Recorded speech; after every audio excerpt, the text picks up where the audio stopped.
चलें, आज कहानी मेहनत का सिला पर एक नजर डालते हैं। ये कहानी है 9वीं जमात के दो दोस्तों हामिद और अलीम की, और ये एक बहुत अहम सवाल उठाती है।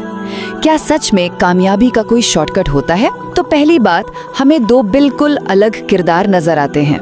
एक तरफ है अलीम, जो स्कूल के प्रिंसिपल का बेटा है, लेकिन फिर भी अपनी कामयाबी के लिए दिन रात एक कर देता है। और दूसरी तरफ है हामिद, जिसकी वालदा, जो उसकी क्लास टीचर भी हैं, उसे नकल करवाकर आसानी से अच्छे नंबर दिलवा देती हैं।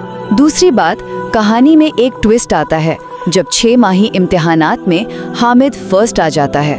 अब जाहिर है ये देखकर अलीम बहुत मायूस होता है, लेकिन तब उसके वालिद उसे समझाते हैं कि मेहनत कभी रायगा नहीं जाती, उसका फल जरूर मिलता है।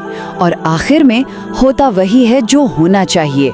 जब बोर्ड के फाइनल इम्तिहान होते हैं, जहां कोई मदद मुमकिन नहीं थी, तो अलीम की साल भर की मेहनत रंग लाती है और वो टॉप करता है। और हामिद, वो फेल हो जाता है, क्योंकि वो तो नकल के सहारे था।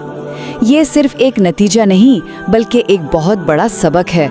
तो किस्सा मुख्तसर ये कि असली कामयाबी का रास्ता सिर्फ और सिर्फ मेहनत और ईमानदारी से ही होकर गुजरता है।